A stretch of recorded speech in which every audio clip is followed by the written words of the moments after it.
Guys, it's going to be an amazing weekend. It is. You've started something special. So you have. And on behalf of Claire and I, wherever you're tuning in from, wherever you've come from, welcome to our happy place. Welcome to the beginning of something amazing. Thank you, thank you, thank you. We love you. We have got the pleasure to open this incredible event Saturday and Sunday, and today in our section what we're going to do is share a little bit about, how did breakfast budget clubs come about, what the evolution has been, and me and Dan are going to share our story. So as we go through this, we're going to be very honest, very transparent, speak from, what do you mean? Ooh. Okay, but we're going to be very, very open, so is that okay with everyone? Yeah? Okay, so what we want to say to you guys is, 4.5 years ago, when me and Dan got involved in nutrition clubs, there was a big thing after the first year that we really felt passionately about, and that was really sharing what it was we were doing, what we were learning, and we remember approaching the UK S&P and the corporate team, and we asked them, would it be possible to create these masterclasses that we were inspired by the Future President's Team retreat? And I remember me and Dan saying, wouldn't it be cool if we could do these masterclasses where we could not hold back, we could talk about what tools we were using specifically for the breakfast budget clubs, and we could really be open and share.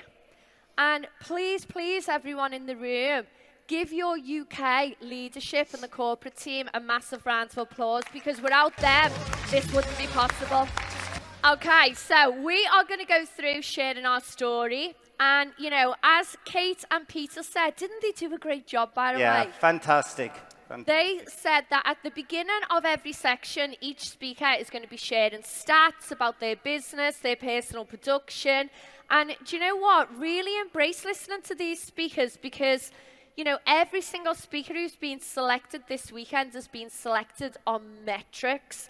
And it's a tough gig to get on the stage in masterclass. So this is just showing ours, just to show you that me and Dan, we are in the game, on the ground. Come Monday morning, Dan will have his shorts on. He'll be rocking up in club with his yellow trainees on.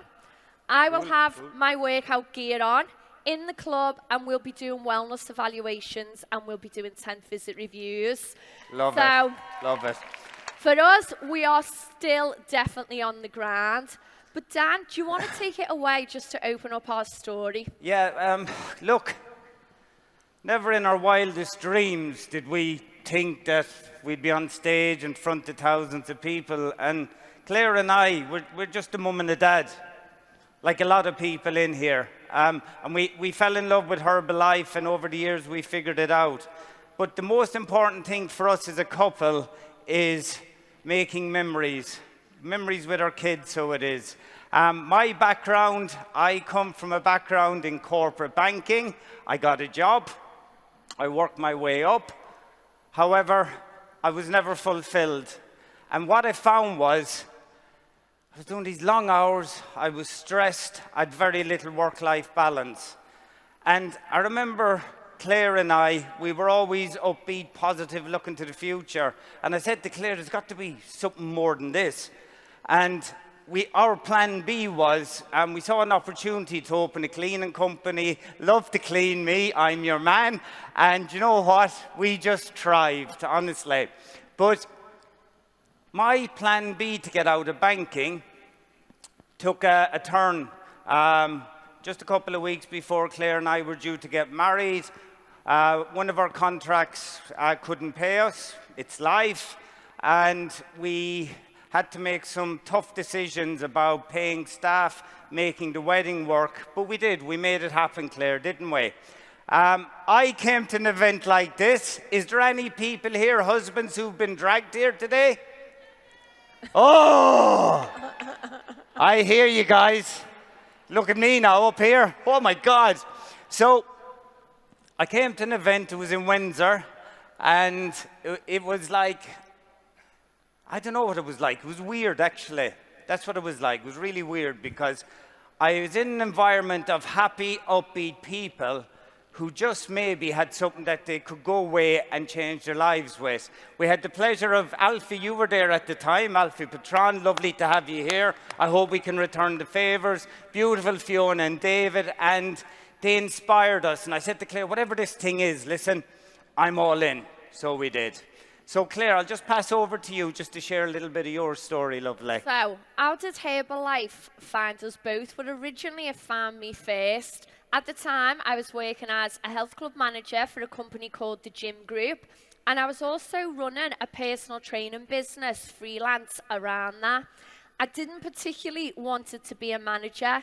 The only reason I'd gone into management was I was actually looking for a little bit of stability in life. 2 years earlier, I'd had my home repossessed.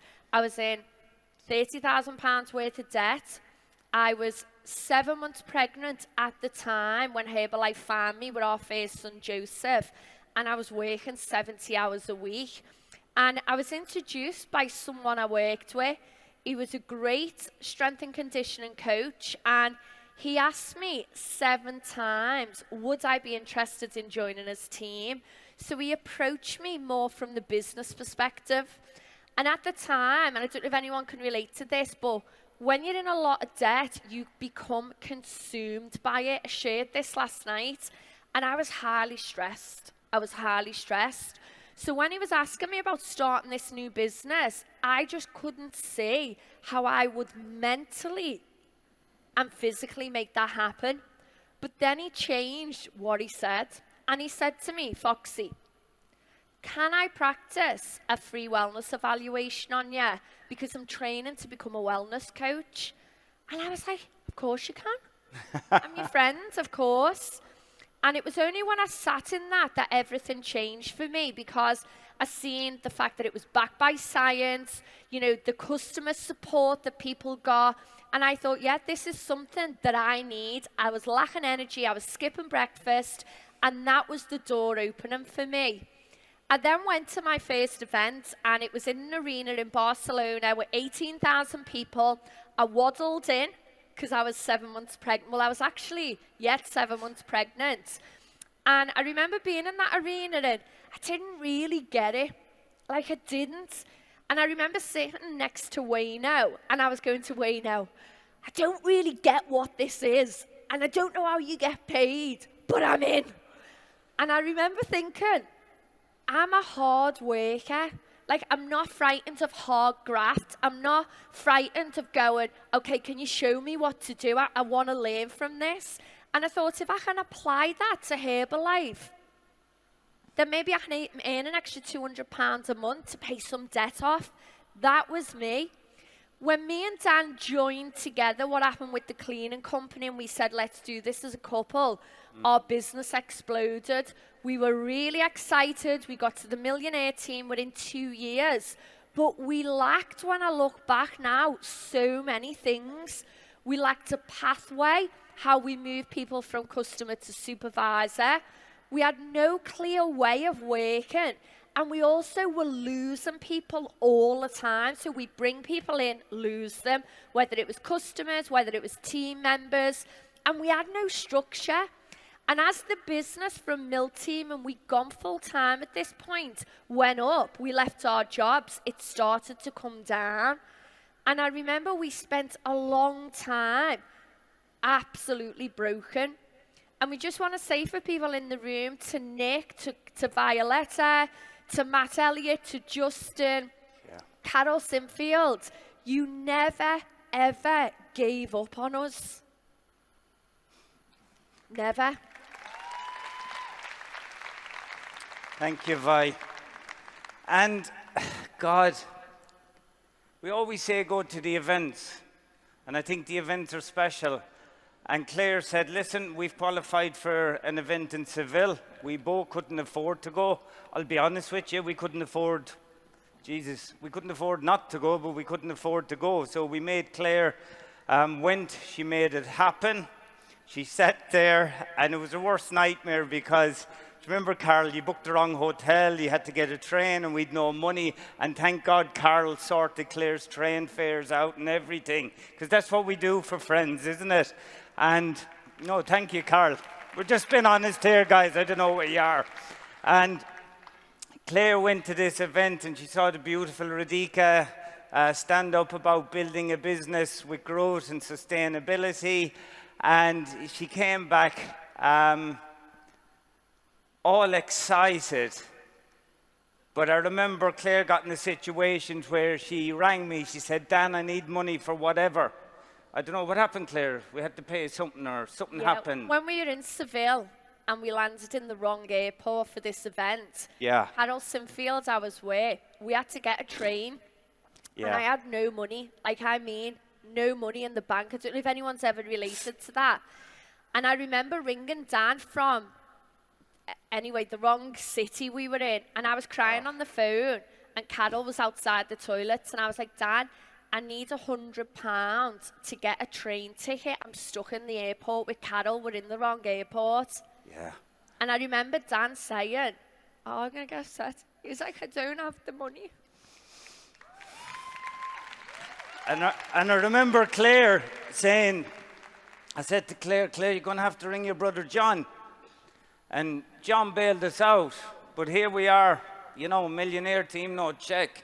Christ, it's not good, is it? I just felt deflated. But anyway, Claire came home, and I've never seen her so excited, so I haven't. She said, Dan, we're going to look at opening a nutrition club. And I said, no, we're not. I mean to say that's a crazy idea. They're all getting up at 6 o'clock in the morning. I said, Jesus, you're really selling me the dream here. Okay? And I'm going to Ireland.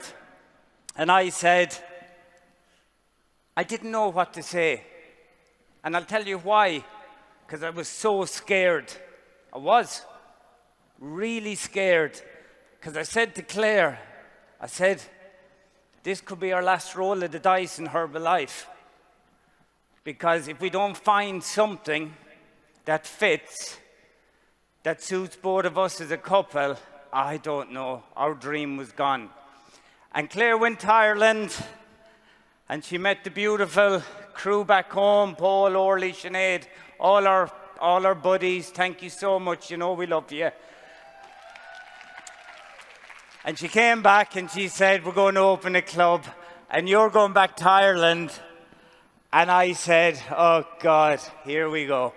Because I know what she's like. So me, beautiful Grace and Katie, we all went back to Ireland. We all came back excited and we all went, what do we do now? Okay. So we came back from Ireland and I remember having a conversation with Nick, our mentor.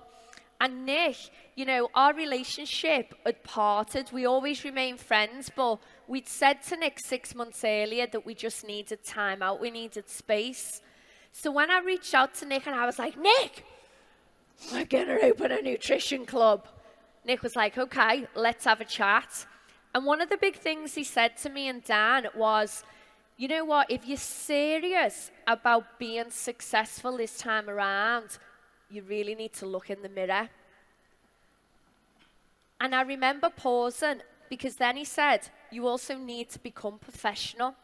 You have all these skills outside of Herbalife, in Dan's career, in your job, you've had other businesses, but we'd always failed to transfer them into Herbalife.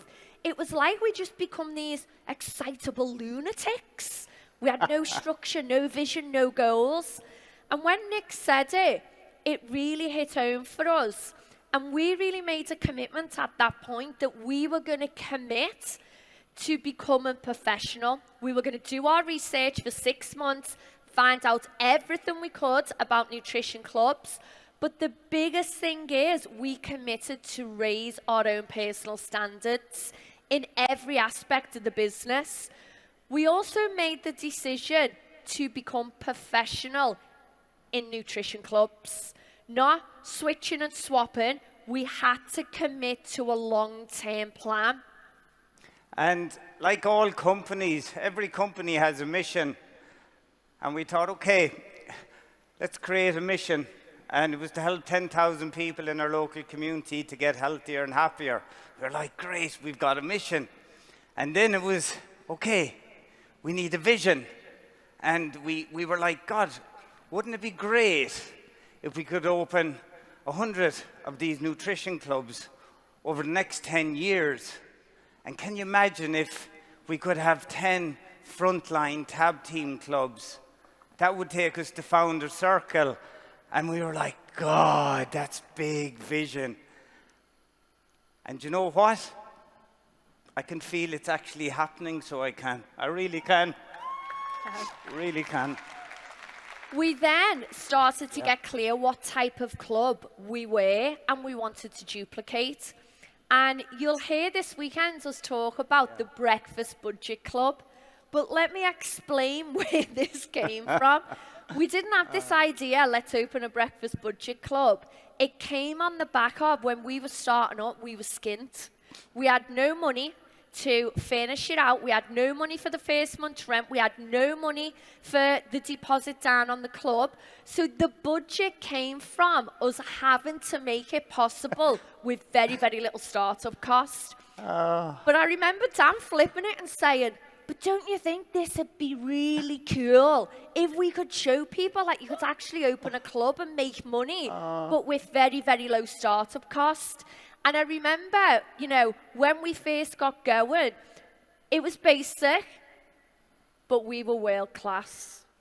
And we knew that even though our club was basic, we were going to get results. We were going to send people out into the marketplace who wanted to scream about what we were doing. And for us, it was a game changer. We then, as we started in the first year, got real clarity of defining the model. So yes, we were low startup costs. We were small locations. We always knew we wanted to duplicate. And we started to set some gauges. This is how much it is to start up. This is what size you want your club to be.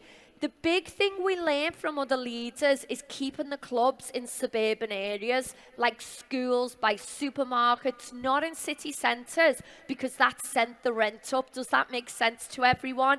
And we needed to keep it low cost. We then got really clear that we were a breakfast club because we were going to front load our day. If we wanted this to be attractive and we wanted to find 100 people who wanted to do what we did, it had to be attractive.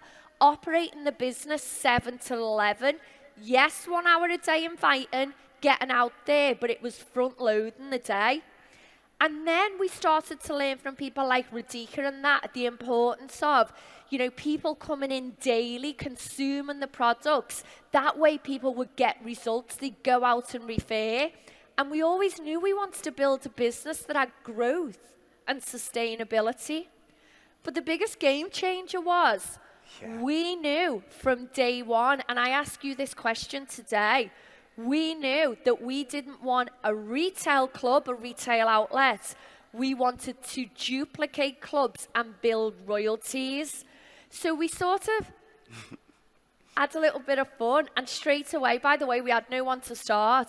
We had a bit of fun. We were like, oh, club's an academy. Yeah. We're going to breed club owners. There was only 4 of us, and we thought it was out of control. But straight away, we knew our identity was we were an academy. We were going to breed club owners. And when you have that mindset from the beginning, you set the intention and you work towards that. But we knew in these clubs we could fit a maximum of 100 people. And out of these 100 people, we'd learned through researching and working from other leaders, we needed roughly between 7 and 11, 40 visits a day. That was the max. And we knew once we got up to that, then we were going to look for someone to move out and we would give birth to our first club. Love it. And then you never guess what happened. We evolved. And a lot of you guys will get better, you will evolve. And we figured out, and do you know what? In business, in anything, people need to be told how to get from A to B and B to C. And Claire and I, we said, we need to sit down and figure out how we can take a customer through each step to supervisor. And you should have seen our first version of this. It was an absolute disaster. It was like, I don't know what, one of those puzzles, you know. But it was great. It was exciting because we were creating something new. And it's going to be wonderful this weekend because you're going to get master classes from all the team here who are going to go through each section, okay? And you will get better. You will get more confident and you will have more fun. And then what we decided to do was we need to train these people. And we're like, okay, what are we going to do? We need this training structure. So we started with one, we call it an ambassador meeting. It's like a HOM a week. We did one quick start a week because what we found was it's okay getting people in, but we need to activate them properly. So we get them started strong. We put money in their pocket. And this was so out of control. I remember doing a quick start going, we had one person. And I didn't like doing quick start. I loved ambassador, but not quick start. But you know what we did? Because we'd committed to our dream and because this had to work, I didn't care if there was one on it. I didn't care if there was no one on it. I did it anyway. So I did. Because I showed up. And together, and I remember Claire coming in during the ambassadors, lovely. Do you remember? And you'd be doing classes at the time because we weren't fully. I'd have the kids upstairs. Claire'd be coming back and we're just making it happen. So we did. And this weekend, what's really exciting is when we talk about the pathway, moving people from customer to supervisor and the training structure, we started really to become aware through listening to the leaders that to move people along the pathway, we needed checklists. So at each part of the pathway, just a single document where people could follow, and that would enable duplication. And I remember me and Dan and some of the team, we'd be trying, testing stuff, seeing did it work. And this weekend, everything that we've learned, we are going to give it to you. If there's anything you hear on stage and you go, I need that, or where do I get that document? Remember, it's going to be released to the market on Monday. Is everyone okay with that? But we were also introduced to the career ladder. And for us, we'd never seen a way in Herbalife that we related to how we could breed leaders. But when we were introduced to the career ladder, we actually seen that this was a way where we could bring club members in. Out of those club members, find our trainee coaches who wants to earn part-time or full-time income. Out of them trainee coaches, look for people who wanted to go on to become a junior partner, a club owner in the making, with a progression to be one of our club owners. But we knew it was going to take time. But in order to find those people, we had to focus on filling the funnel. We had to focus on personal production. Me and Dan being out there into the marketplace and bringing through 5 new people a week. Because how can you find a club owner if you're not putting new people in the front end?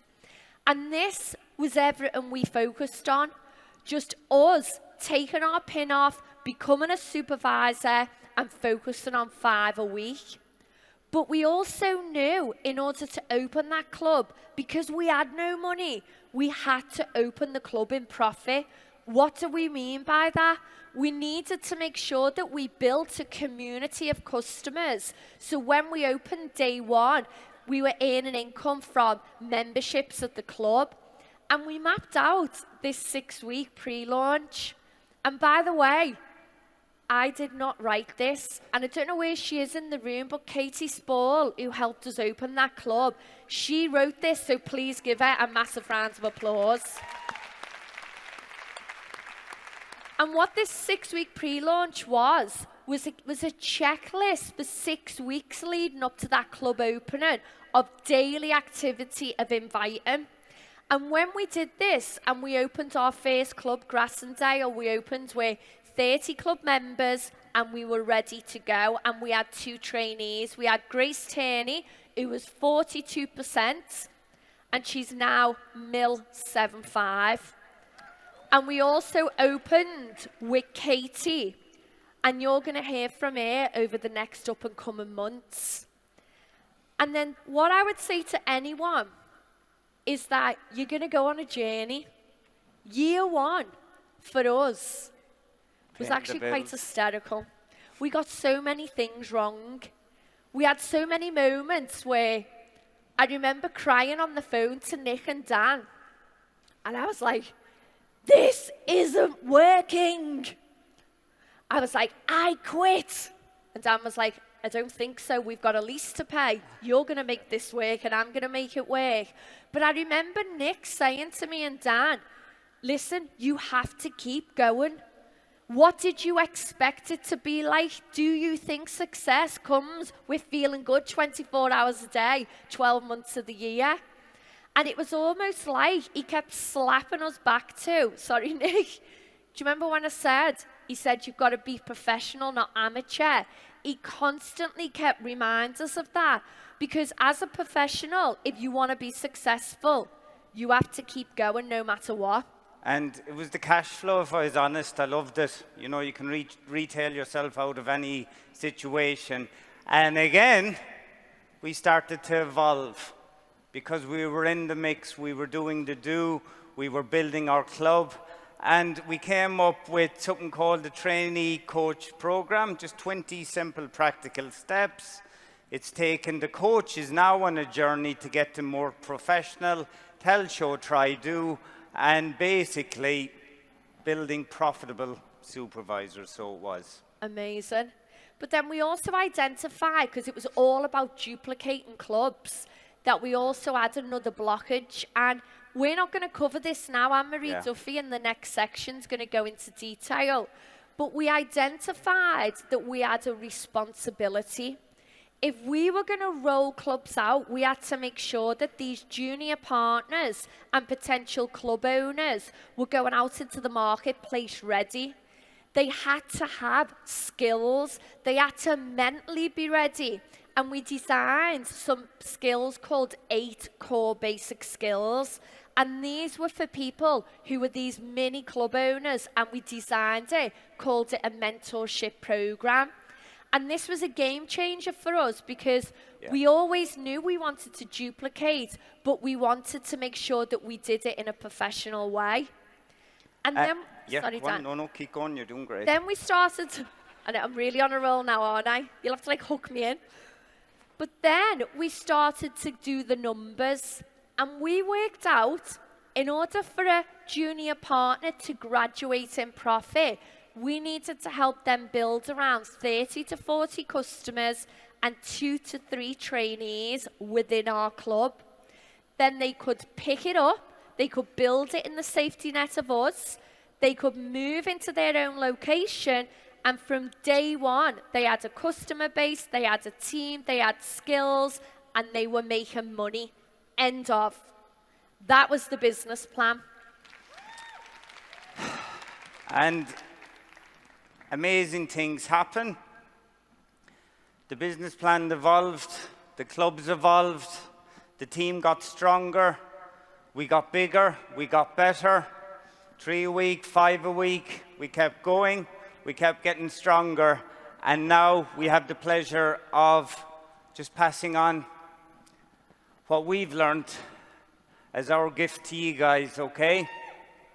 So on behalf of Claire and I just want to say thank you from the bottom of our hearts. Welcome to our happy place. Enjoy your weekend.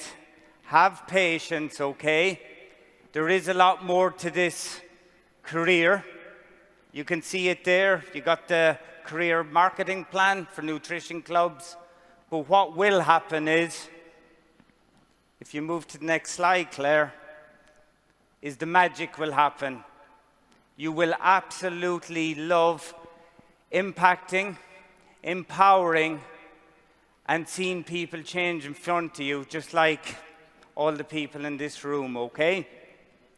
So, our top tips. Okay, are we ready for this?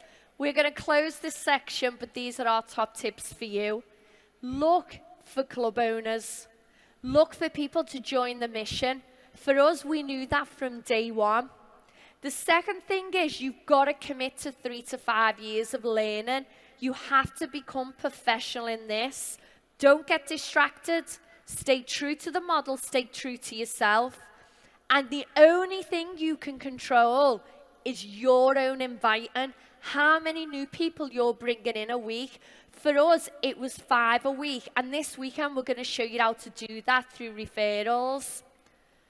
Don't stray from the pathway. If you want to be successful, you follow that pathway. There's no shortcuts. You can't miss anything out. It's about moving people and creating supervisors. And use the career ladders in your clubs. If you haven't got that up in your clubs, put it up and use it as a way to move people through and identify people who want to get more involved. And then the last thing is, and this is a message from me and Dan to close, you won't learn everything this weekend. This is a practical model and a personal development journey. So this weekend, we want you to listen. Listen to the speakers and identify where have you got gaps in your business. Then Monday morning, go back into your clubs and put stuff into action. And you've got 90 days to work on that until our UK 40th event, where we will have another mini masterclass. So you have to be all in. If you want to be professional, you have to commit. And the biggest thing is, build it with your heart. We're all human, and we want you to know that me and Dan have got your back. Guys, thank you so much. Back to your MCs.